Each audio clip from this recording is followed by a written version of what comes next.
오늘 첫 소식 같은 경우에는 오프닝 때 드렸던 얘기인데 우리 한국 선박이 호르무즈 봉쇄 이후에 처음으로 홍해를 통과했다는 건데 원유를 실은 선박이다 보니까 의미가 좀 큰 것 같습니다. 네, 맞습니다. 그동안에 지금 그 호르무즈 해협에 갇혀 있는 선박도 한 20여 척 된다고 하잖아요. 한 척도 좀 아직 못 빠져나왔거든요.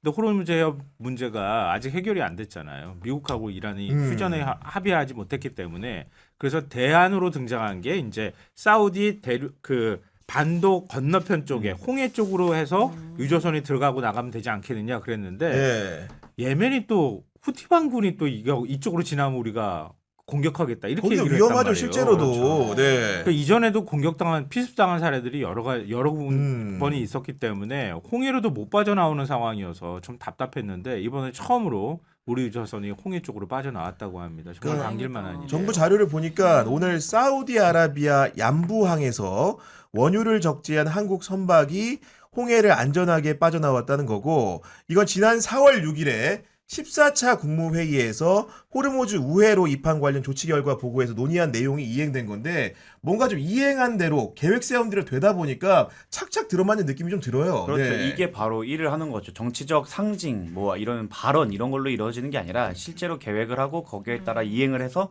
성과, 숫자로 보여주는 정부가 이재명 정부다라고 저는 생각을 하고 그리고 이것의 결과에 저는 큰 영향을 준 것 중 하나가 또 SNS가 아니었을까. 아, SNS다. 네, 대통령의 SNS가 사실은 우리는 이제 어떻게 보면 이스라엘을 비판하는 입장이다. 라는 식의 그리고 우리는 적어도 인도주의적 입장을 견지하고 있다. 그렇죠. 네. 이게 참 정말로 현명했던 게 미국을 직접 비판을 한다면 미국과의 트러블이 생길 거고 이스라엘의 현 행위에 대해서 비판을 했다면 이스라엘과 척을 칠 텐데 과거의 비인도적인 영상을 끌고 와서 이건 아니지라고 한다면 야. 이스라엘에게도 지금 뭐라는 게 아니라 이거 처형은 좀 그렇지 이렇게도 약간 축소를 할 수 있고 미국한테 너네를 욕하는 건 아니야. 이거는 과거 이스라엘을 욕하는 거야 라고 하면서도 중동한테는 봤지. 우리 그냥 옛날처럼 막 미국이나 이스라엘 편만 드는 건 아니다 라는 거를 다 한포했던 트윗이 이게 이렇게까지 영향을 미치지 않았을까 혼자 해석해 봅니다. 아니 왜냐면 아니, 실제로 그랬을 네. 거예요. 실제로 중동 쪽에 있는 국가들이 한국을 다시 봤을 거예요. 한국의 대통령이 저런 말도 하네. 그리고 지금 우리 국가 위상이 많이 올라갔잖아요. 한국산 무기를 절실히 원한다 이런 얘기가 나올 정도로. 그런데 이스라엘의 반인권적인 전쟁 범죄에 관해서 대통령이 직접 이런 부분에 대한 것을 그렇죠. 지적했다고 하는 건 중동에 있는 국가들 입장에서 아무리 이란하고 사이가 안 좋다 하더라도 대단하다. 그리고 그쪽에 있는 국가 국민들이 저는 더 의미 있게 받아들일 것 같거든요. 아하. 그러니까 사실은 팔레스타인이나 가자 지구에 대해서 이스라엘이 공격한 거 보면 이건 말도 안 되는 거거든요. 가자 지구에서 지금까지 가자 지구에 폭격하기 시작한 이후로 지금도 이제 계속되고 있는 문제지만 최소 7만 명, 많게는 한 10만 명이 사망했다고 해요. 끔찍해요.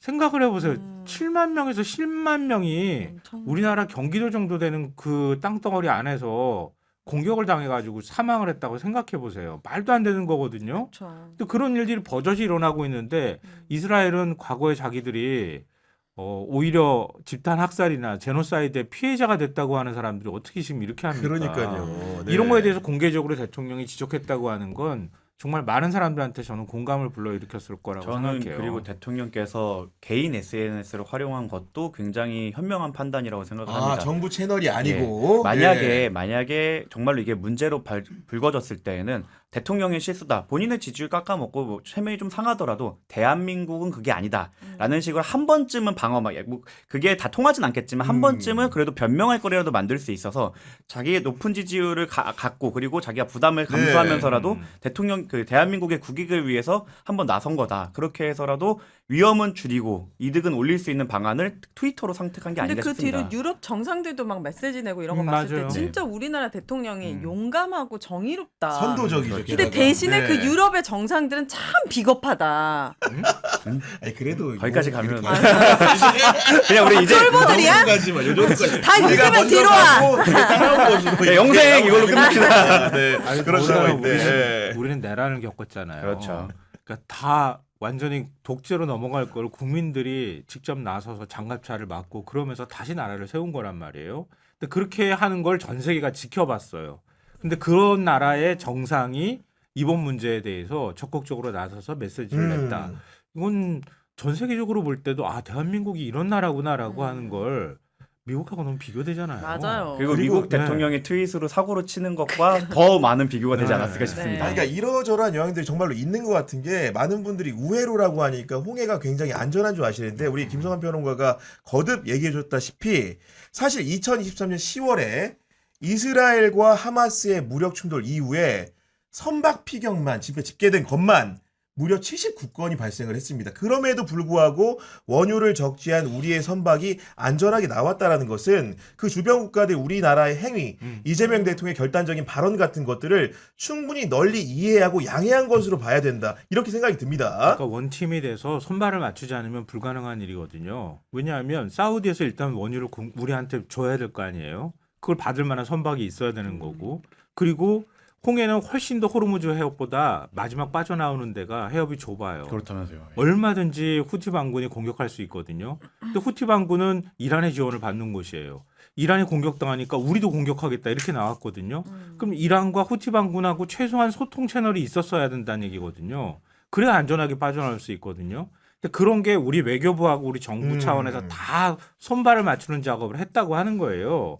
그러니까 이건 간단하게 유조선 한 척이 빠져나왔다 이렇게 표현할 수 있는 부분이 아니라는 그렇습니다. 거죠. 그러니까 이재명 대통령이 오늘 뭐라고 평가를 했냐면은 네. 짧은 말로 요약하면 값진 성과라고 말을 했고 부차적으로 더 보태서 얘기하면 관련 부처들이 원팀으로 움직이며 이뤄낸 성과다. 이런 식으로 평가를 한 게 아니겠습니까? 그렇죠. 이거는 뭐 한 개인이 이룰 수 있는 성과는 아니고 말씀하신 것처럼 외교부부터 시작해서 아마 국정원도 많이 움직였을 거고 그리고 강훈식 이제 비서실장도 많이 움직였던 그런 것들이 모두 종합해서 일어난 결과라고 생각을 하고 고작 그 유조선 한 척이 아니라 앞으로 이번에 강훈식 비서실장이 계약해온 뭐 2억 그렇죠. 배럴에 가까운 네. 것들도 이 홍해를 통해서 나올 수 있다고 한다면 지금까지 중동 정세와 그리고 세계 패권에서 새로운 뉴 노멀로 넘어가는 시점에 우리가 에너지 에너지 자주국방 에너지 주권. 에너지 네. 주권의 에너지 주권을 새로 확보하는데 가장 큰 이제 하나의 터닝 포인트가 아닐까 싶습니다. 원유대사 강훈식이라는 댓글이 아, 원효대사에 야, 있는 진짜 야 정말로 원유 대사 강훈식이란 말을 제가 해주고 싶은 건 네. 어떤 거냐면 오늘 홍해에서 이처럼 좋은 결과가 있을 수 있었던 것은 강훈식 특사단이 정말로 잘했기 때문인 거고 굳이 중동 3개 국가 카자흐스탄을 방문을 했는데 그 중에서도 사우디아라비아에서 역할을 굉장히 잘해준 것이 큰 겁니다. 왜냐하면 일단은 원유를 사우디아라비아가 실어줘야지 그렇죠. 홍해를 지나서 한국으로 갈 수 있는 건데 우리 강훈식 특사단이 어떤 노력을 기울였느냐. 첫 번째로 사우디를 가가지고 파이살 빈 파르한 외교부 장관을 만났습니다. 그 다음에 누구를 만났냐. 세계 석유 시장에서 강력한 영향력을 행사한다고 평가되는 압둘 아지즈 빈 살만 에너지부 장관을 면담을 했고요. 거기에 더해서 알 루마이안 아람코 의장 겸 사우디 국부펀드 총재를 만났는데 이 세 번의 면담을 통해 사우디 측이 어떻게 약속을 했냐면은 지금까지 선정 여부가 불확실했던 5천만 배럴의 원유를 4월에서 5월 중에 홍해에 인접한 대체 항만을 통해서 차질 없이 선적해주겠다고 했고 그 이행의 첫 발이 이걸로 이해가 됩니다 지금. 아, 지금 만난 사람 명단 봐봐요. 화려하다. 전 세계급 그러니까 장동혁 네. 대표는 누구 만났다고 했죠? 이따 얘기할 거예요. 면담했다고 죄송합니다. 그러니까. 네. 네네. 뭐 만난 사람이 없어서. 근데 빈살만이면은 사실 실질적인 사우디를 지금 실세? 하고 있는 사람이라고 봐야 되는 거예요. 그러니까 그 최고위급 인사들을 만나서 이번에 원유를 공급받는다고 하는 약속을 받았던 거고요. 그런 면에서 제가 이렇게 비유하는데요. 전 세계에서 다 버스 타기 위해서 줄을 섰어. 근데 저기 한국이 뒤쪽에 가 있는 게 아니라 네. 앞으로 와 그래서 패스트 맨 트랙. 맨 앞에 패스트 앉아. 트랙. 우리 빨리 앞에. 가자. 네. 그렇게 하고 온 거예요. 그러니까요. 그래서 그게 실질적으로 성과로 나타나게 만들었다는 거잖아요. 음. 그러니까 지금 페르시아만 쪽이 막히니까 홍해 쪽으로 가는 건데 사우디가 그런 문제 때문에 사우디를 이렇게 보통 사우디 반도에 있는데 오른쪽에 동해 쪽으로 이 원유가 다 생산되는 데가 집중돼 있거든요. 아, 네. 근데 정반대예요. 지금 홍해 쪽은 이게 항상 문제가 됐기 때문에 이 원유 수송관을 파이프라인을 묻어가지고 반대쪽까지 옮겨놓은 거예요. 아하. 와. 이쪽으로 가면 대단하다. 훨씬 경제적이잖아요. 바로 원유를 생산하는 곳에서 바로 배에다 선적할 네. 수 있으니까. 근데 사우디 반대편 대륙 반대쪽에 있는 쪽에서 거기서 지금 홍해에서 배에다가 유조선을 대고 원유를 싣고 그리고 홍해를 빠져나왔다고 하는 거란 말이에요. 네. 그러니까 절대적으로 사우디의 협조가 없으면 불가능한 일이라는 거죠. 그러니까 강훈식 비서실장이 가서 그런 음. 부분에 대한 뭐 약속이라고 해야 될까요? 그런 것들 다 해놓고 왔기 때문에 이번에 나올 수 있었다고 하는 거예요. 사실 아니, 네. 사실 강훈식 비서실장이 과거에 뭐 몇백만 배를 가져왔다고 해서 대통령께서도 뭐 이제 헷갈린다라고 했더니 이젠 아예 헷갈리지 않게 2억 배를 이렇게 갖고 오기도 했고 네. 그리고 또 대체 루트를 또 사우디만 믿었다가 만약 그게 차질이 생겼거나 예멘 때문에 차질이 생길 거로 대응을 해서 오만이랑도 얘기를 해서 오만 같은 그렇습니다. 경우에는 아예 그 호르무즈 해협 바깥쪽에 있는 나라기 때문에 거기와 상관없이 저희가 공급받을 수 있는 계약을 맺어놨고 홍해 루트가 뚫린다고 하면 사우디아라비아에만 받을 게 아니라 카자흐스탄에서 좀 돌려갖고 그쪽은 좀 멀어서 물류비가 더 나오더라도 애초에 원유 자체를 좀 싸게 팔기 때문에 그런 것까지 다 계산을 해서 다각화를 해놔서 왔더라고요. 그러니까 어떻게 보면 하나에 매달려서 해결한 게 아니라 정말 많은 포석을 두고 왔다라고 보여집니다. 아니 솔직히 우리 오윤혜 씨 같은 경우에는 네. 우리 강훈식 비서실장과 이제 그 대화를 어쨌든 간에 방송에서 좀 해봤는데 네. 그를 처음 만났을 때부터 이런 업무 수행 능력이 뛰어날 거라는 예측을 좀 했습니까? 제가 솔직히 말했잖아요. 안 와인바 했습니까? 사장님인 줄 알았다고. 너무 멀끔하셔가지고. 아 외모가 아, 예, 저는 이제 이번에 정부 들어서서 처음으로 뵌 분이에요. 그 전에도 국회의원을 많이 하셨다고 하더라고요. 맞아요. 많이 맞아요. 근데 이제 뭐 세 번 한 거 아니에요? 이렇게 세 번 했나? 아무튼 네. 네, 근데 이제 같이 이렇게 손발을 맞춰가는 모습을 보면서 사실 이렇게 또 비주얼이 괜찮으신 분들이 일 잘하는 게 또 쉽지가 않거든요. 우리 시대 때는 요즘에야 다 그렇지만 저 같은 사람 일은 잘하죠. 일꾼이지. 나라를 구할 일꾼이지. 그치. 네, 보니까. 근데 너무 일도 척척척 잘 해내가지고 기대 이상이다. 기대 예, 이상이다. 응원하고 있습니다. 정부성 참 일을 못할 것 같은데. 근데 요즘 스타일이라 요즘은 비주얼과 일을 다 잘해야 돼. 옛날식 표현으로 하면 빤지리. 크게 틀린 말은 없습니다. 빤지린 맞더라고요. 올려보니까. 그런 생각이 좀 드는데. 아니, 저는 사실은 이런 특사단의 일원으로 제가 이제 사후에 알게 돼서 말씀을 좀 이렇게 조심스럽게 드리는데 그 산업부에 있는 문신학 차관이 동행을 했다는 거예요. 근데 그 동행하는 도중에 이게 결국은 원유와 나프타를 확보하기 위한 어려운 일을 하러 갔는데 그 중동 출장 도중에 비보를 접했다고 하고 사실 누구의 비보였냐? 아버님이 돌아가시는 비보를 접했는데 아이고야. 그걸 임종사실을 주변에 이제 숨기고 이렇게 일을 했고 이제 들어와가지고 이제 장례를 치르긴 했습니다만은 이런 얘기들이 지금 나오는 상황인 거고 네. 이 얘기를 제가 굳이 이제 이렇게 공개적으로 드린 이유는 이분이 장례를 치르는 과정에서 산업부 공무원들에게 남긴 글이 상당히 직원들한테 여운을 남겼기 때문에 그러는 건데 네. 그 내용을 제가 소개해드립니다. 거기 나온 중간에 있는 그 4가지 이제 규약사항을 본인이 직원들에게 전달을 했는데 첫 번째로는 어떤 이유에서든 우리 산하기관, 공기업, 협단체, 유관기관 등 모든 기관, 모든 관계자들께 절대 재부침 부고를 보내지 말아주십시오. 닭살도다. 이렇게 얘기를 한 거고 두 번째 어떤 이유에서든 모든 기업 모든 관계자들께도 부고를 보내주지 말아주십시오. 세 번째 장례식장이 거리가 꽤 되는 광주입니다. 그러니까 우리 직원분들은 조문을 오지 마시고 부조금을 내지 말아주십시오. 네 번째 부고는 저희 친구는 개인적인 지인들에게만 제가 직접 알리겠습니다라고 말했는데 이게 왜 그랬냐면은 네. 국가적으로 중동 위기라는 중차대한 위기 상황이 있는 거고 내가 그 일을 핵심적으로 수행하는 사람인데 이런 것들이 본인의 부고 소식으로 인해 가지고 뭔가 좀 이렇게 다르게 이해되지 않도록 이런 당부를 신신당부한 거거든요. 저는 약간 네. 소름 돋았어요. 소름이야. 왜냐하면 다른 부서도 아니에요. 산업부입니다. 그렇다고 하면 정말 그쵸. 재계 인사들도 엄청 많이 있고 차관이잖아요. 나중에 장관이 될지도 모르는 사람이에요.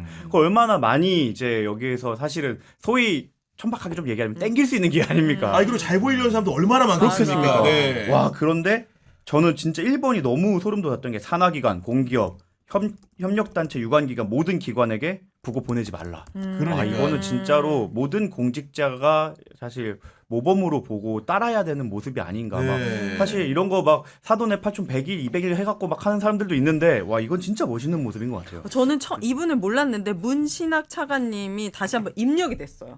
아 이름이 이제 이분을 좀 더 집중해서 지켜봐야겠다. 그러니까요. 그런 생각이 들 정도로 네. 굉장히 고통을 많이 겪었어요. 맞아요. 그분이. 그 얘기 좀 해주세요. 탈원전 네. 아시죠? 네. 탈원전 수사하고 감사원이 탈원전 문제에 대해서 감사하고 그리고 이제 검찰이 가져가서 수사했잖아요. 다 무죄 나오고 있지만 네. 그때 구속도 됐어요. 맞아요. 네. 그래요? 구속됐다가 구속도 나중에 됐었고. 대법원에서 최종적으로 무죄 음. 판결이 났거든요. 그래서 공직을 떠났어야 했었어요. 구속이 됐다고 하면 그럼 6개월씩 대법원까지면 거의 그럼 그러니까 1년 이게 어떤 거냐면은 문재인 정부 때 월성 1호기 조기 폐쇄 네, 문제였는데 맞아요. 아마도 제 기억이 맞다면은 산업부에서 원전 산업 정책관 이런 걸 맞아요. 했었어요. 그랬는데 그 과정에 감사원 감사를 받는 과정에서 부정 행위가 있는 것처럼 몰아갔고 그 내용들을 검찰로 토스를 했고 검찰은 또 기소를 했고 실제로 이제 그 법정 다툼이 길게 됐는데 결론적으로는 무죄를 받았지만 그 중간에 감사원 감사 과정에서 공직생활 과정에서 입은 피해 그 이후에 검찰의 사법처리 과정에서 입게 된 영어의 몸이 됐던 피해 이런 것들을 고스란히 알았기 때문에 굉장히 불행한 시간을 오롯이 혼자 오래 버텨야 됐거든요. 그렇기 때문에 어떻게 생각을 하면은 드디어 빛이 들었기 때문에 볕든 그치, 날에서 그치. 뭔가 조금 더 자기 이익 추구적으로 할 수 있었음에도 불구하고 공직자의 표상으로서 차관으로서 모범을 굉장히 보였다는 점에서 그 태도가 너무나 놀랍다는 말씀을 드리는 겁니다. 내가 저런 처지였으면 어땠을까 하는 생각을 하게 돼요. 지금 그렇게 해서 억울하게 이게 그 말씀하셨던 것처럼 자료를 다 폐기했다 이렇게 해가지고 억울하게 네. 누명을 씌웠던 거잖아요. 나중에 가서 다 드러났지만 다 자료가 있었다는 거 아니에요? 그리고 그래가지고 구속되고 난 다음에 공직을 5년이나 떠났어요. 그러니까 원래 공무원이거든요. 근데 그렇게 되고 난 다음에 결국 명예회복하고 이재명 정부에서 차관으로 발탁한 거예요. 그렇죠. 이재명 정부가 발탁한 겁니다. 네. 발탁해서 지금 차관이 됐는데 네. 지금 굉장히 큰 일이 막 벌어지고 있는 거예요. 네. 그리고 원유 수급을 위해서 중동에 출장을 갔는데 부친상이 있는 거죠. 그러니까 더더욱 사실은 외부에다가 본인이 막 가지고 있는 소임이나 또 자기가 이번엔 잘해야 되겠다고 하는 그런 생각들을 얼마나 마음 무겁게 가지고 있었겠어요. 그러니까 더더욱 외부에 알리지 마라. 내가 이런 일들을 지금 하고 있다. 이런 얘기들을 할 이게 수밖에 사실 저렇게 없었다는 송사를 거죠. 겪어서 월급을 못 받는 것도 엄청 큰 타격이지만 그건 나중에 뭐 소송을 통해서 받을 수 있다고 하지만 사실 법률 비용은 누가 내주지 않거든요. 그렇죠. 아, 그렇지. 본인이 네. 다 자부담으로 예, 치러야 자부담이에요. 됩니다. 왜냐하면 네. 이거를 뭐 회사 돈을 쓰거나 하는 순간 그게 횡령배임이기 때문에 이걸 본인 자부담으로 했고 대법원까지 가갖고 무죄가 확정됐다는 건 매우 큰 돈을 쓰셨다는 거. 변호사니까 맞아요, 너무나 맞아요. 잘 알지 않습니까? 바로 저는 계산기가 돌아가거든요. 그러니까요. 네. 근데 그렇지. 이분이 이거 부고를 날려? 이건 왜냐면 와 이거는 그렇지. 정말 더 큰 용기가 평상시에 일반적으로 사회생활을 하는 사람이 이렇게 해도 큰 용기인데 이렇게 정말 인생이 휘청거릴 정도로 경제적 타격을 받았다는 사람이 이런 결단을 했다는 건 다시 한번 더 존경하게 되는 계기가 될 것 근데 같아요. 사실 더 사실 안타까운 점은 네. 부친이 이제 치매로 투병 중에 이제 돌아가셨나 봐요. 그런 상황이었는데 아들이 이렇게 불법적인 감사와 검찰권 행사의 피해자라는 사실은 아셨겠죠. 네. 그 이후에 아들이 대법원의 판결을 통해서 그리고 이제 공직에 새로 진출하는 과정을 통해서 명예가 회복됐다는 사실 자체를 온전히 알지 못한 채 돌아가셨다는 점에서 너무 그런 안타까워요. 부분이 너무나 안타깝습니다. 이게 이제 상주와 혼주는 완전 다르잖아요. 사실 네. 상주일 경우에는 많이 친하지 않아도 우리가 어떻게든 가서 맞아. 위로해주고 함께 맞아, 슬퍼해주는 게 맞아. 인간의 도리인데 그러니까 네. 이거를 막았다는 것 자체가 이건 결혼식에 오지 말라고 한 것과는 차원이 다르다. 저는 그렇죠. 개인적으로 맞아, 생각합니다. 그러니까 우리 많은 맞아요. 분들이 그래가지고 지금 자식의 결혼 등으로 축적하는 정치인들을 이제 비난을 하면서 실제로 이 문신학 차관님께 감사나 응원의 마음을 표해주고 계신데 네. 정말로 이 사연 자체가 정말 저는 들으면서 너무나 감동적이어서 많은 분들에게 알려야 공유를 돼요. 드리고 이건 진짜 싶고 잘하셨어요. 알리고 싶어서 오늘 이제 소개를 드리게 된 겁니다. 오늘 네. 씨도 그런 마음이 드시죠? 오늘 당장 뉴스사이킥에 가서 문신학 차관에 대한 이 선행이라고 해야 되나? 그러니까 선행이죠, 조회수는 더 선행이죠. 잘 나오는 거 아니겠지? 경향 단독이라고 앞에 붙여주세요.